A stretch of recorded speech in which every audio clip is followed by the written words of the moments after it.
Hey y'all, it's your girl K650 Credit, and I want to talk to you guys about the disaster that happened to me in Airbnb.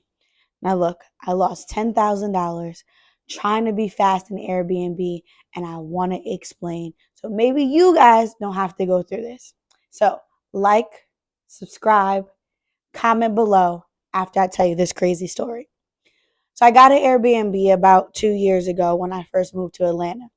Now, probably just like all the rest of you guys, I got an Airbnb because everybody said that's what I should be doing, right? So, getting the Airbnb, I rushed into it. I heard them say I can get an Airbnb in my personal name. So that's what I did. Mistake number one, because not all it did was just give me anxiety. I was stressed out all the time because I thought I was going to get caught. I thought somebody was going to come, knock on my door and tell me, I know you're doing Airbnb. You got to go, right? So that was first mistake. The second mistake that I did wrong was I took out a loan in my personal name. I know better, right? So if you guys haven't been following me or you don't follow me on Instagram, I own a financial company called 650 Financial Group. So I help people, aspiring entrepreneurs, people who have been in business for a while, be able to get funding, repair their personal credit, build their business credit, understand systems, how to create on social media, the whole 9 yards, right? So for somebody who actually helps people with their credit on a day-to-day basis, I knew better, but I let the influence of other people control my thoughts. So that was rule number two that I broke of my own, right? So I got the Airbnb in my personal name. I got the personal loan, a 25K loan, because the Airbnb was going to cost me about $5,000 to start. So I'm already screwed up from the beginning, but I didn't know it at the time. So I'm super excited. I decorated the Airbnb. The rent was like $16.78 or something like that. I was so excited. Like, this is gonna make me a bunch of money. I just know it. I was wrong.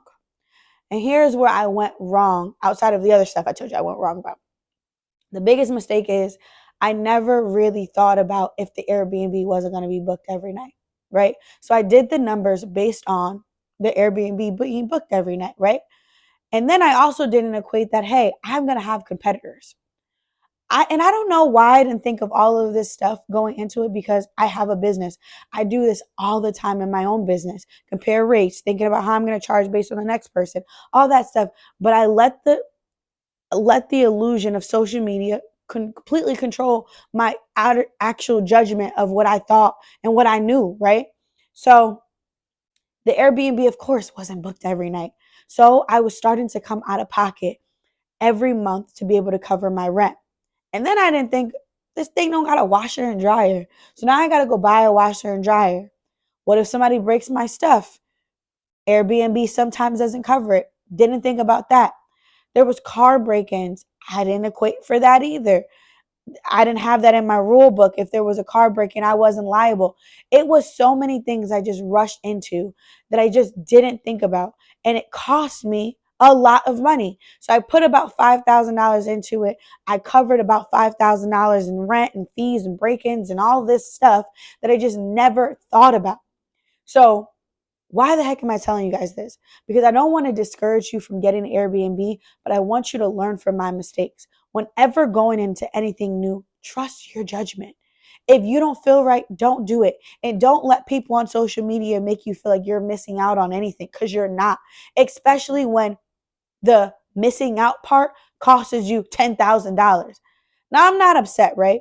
Because I'm one to take risks. I'll tell you guys that in another video, how I even ended up in Atlanta.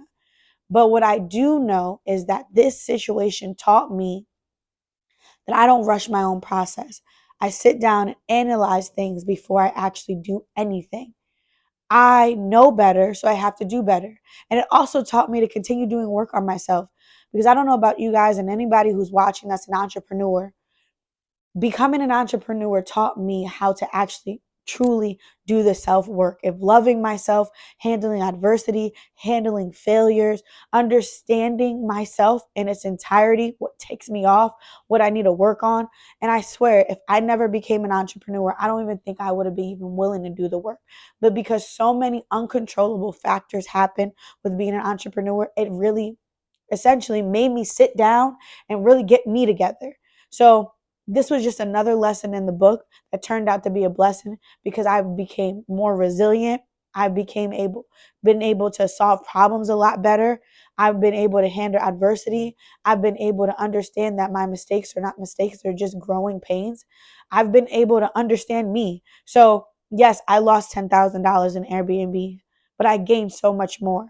And I know that all the lessons that I did go through with losing my Airbnb and all the money I lost in it, I've just recovered it in so many other areas within my business and my personal life, just so many things. So if you're watching this, please do yourself a favor and don't beat yourself up when you fail at something. Just look at the lesson and understand there has to be a blessing coming along, because without the lesson, there's no blessing. So losing $10,000 wasn't a loss. It was just something that I had to go through to get to the other side.